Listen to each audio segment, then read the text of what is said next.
here it is, Asus's GTX 1070 Strix gaming graphics card. And I'm going to sound like a broken record, Strix is the king when it comes to graphics cards in my opinion. Yes, they're a little bit more expensive, and if you can't afford a Strix compared to a normal 1070, say for example, well, just get the normal one, whatever you want. But if you can spend a little bit extra and get the Strix version, get the Strix version. It just runs cooler, it's quieter, overclocks better, and it's well worth the little bit of extra money you pay for it. So you can get these in America, I think, for $399. In Australia, they're $700, so they're not cheap. There's a bit of premium pricing going on in Australia, I think, but at the moment they're about $700. And this isn't the overclocked version, this is the gaming version. The overclocked version is a little bit faster than this, but you can pretty much overclock this to the same as the overclocked version anyway, and beyond what the overclocked version can do. So just a little bit about the GTX 1070. Well, it's NVIDIA's Pascal or Pascal architecture, 150 watt TDP. It's 8 gigabytes of GDDR5, but it's not 5X, so that's where it differs from the GTX 1080. It's basically the same chip that's in the 1080, and this model here, its stock clock out of the box is 1632 and the boost clock is 1835 megahertz. In overclock mode it's 1860 megahertz, that's the boost speed there. That's compared to the reference model, which is 1506 megahertz base clock and 1683 megahertz boost clock. Now this has 8 gigabytes per second memory speed compared to the 10 gigabytes per second on the GTX 1080, and it has 256-bit memory architecture. Now the Asus Strix version is a big card, there's no doubt, and it's bigger than your normal reference card. Up on the top here, you will see it has a 8-pin power connector there. The Republic of Gamers logo that lights up. You have other RGB lighting here on these slits on the front of the card, and you can control this all with the Asus Aura software.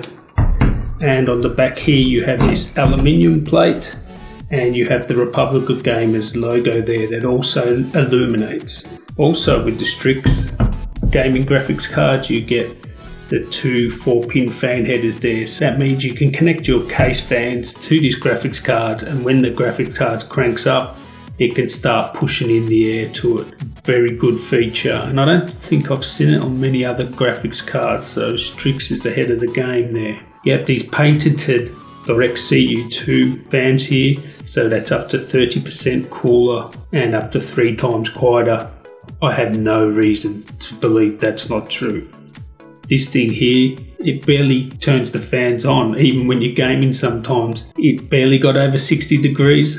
And when the fans did come on and it gamed, I don't think I got over 65 degrees full gaming on this graphics card here, just running it at stock clock that it comes out of the box. So it's super quiet and it runs very cool. And I think this does run a little bit cooler than the 1080 I have. I actually bought the Asus Strix 1080 gaming graphics card, and this one does run a little bit cooler, obviously because it's a little bit less powerful than the 1080. Also with the Strix cards you get the absolute best, the highest, the top draw components that go into this, from the heat pipes, the aluminium radiator, to the capacitors and the choke. And with that you get ultra coolness, ultra reliability, very cool. The components can handle hours of gaming, no problem there.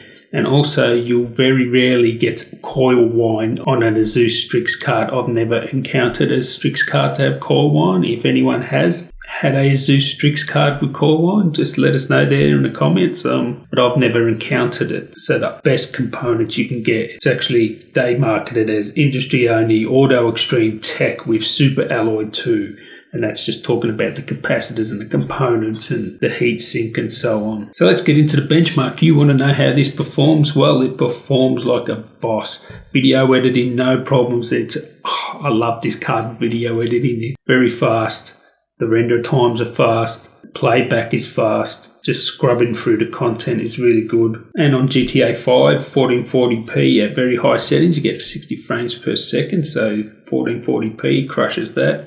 and at 4K you get around 35 frames per second at the very high settings. So you can game 4K, that's playable to me. Some people think no, but you can drop those settings down and you'll get a better result, of course.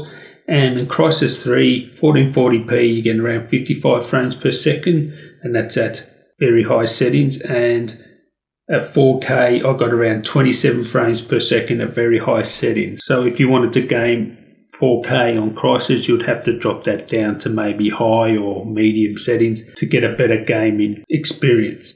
And on Unity Heaven, 4K, default settings, 41 frames per second. I'm just going to jump in here and talk a little bit about overclocking. I was able to get 100 megahertz overclock with no problems there. I didn't even have to mess around with the fans. After 100 megahertz, it seems like a round number, but after 100 megahertz, it would crash.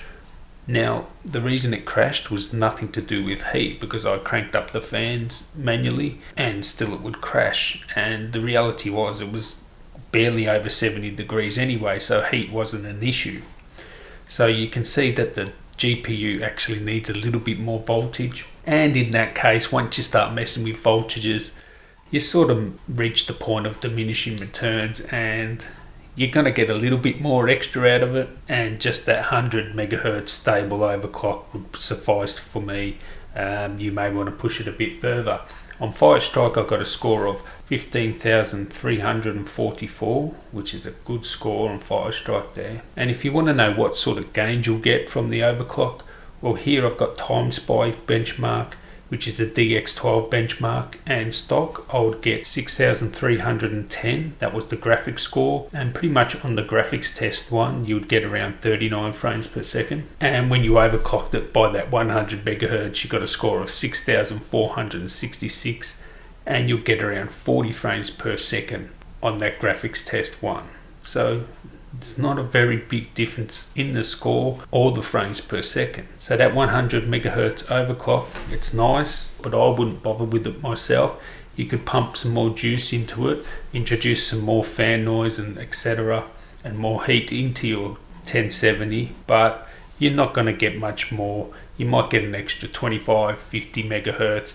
I mean, if you're lucky, you might get 200. Just let me know in the comments what sort of overclocks you guys are getting out of your 1070 if you have one. Comparing the benchmarks to my 1080, it's not that far behind.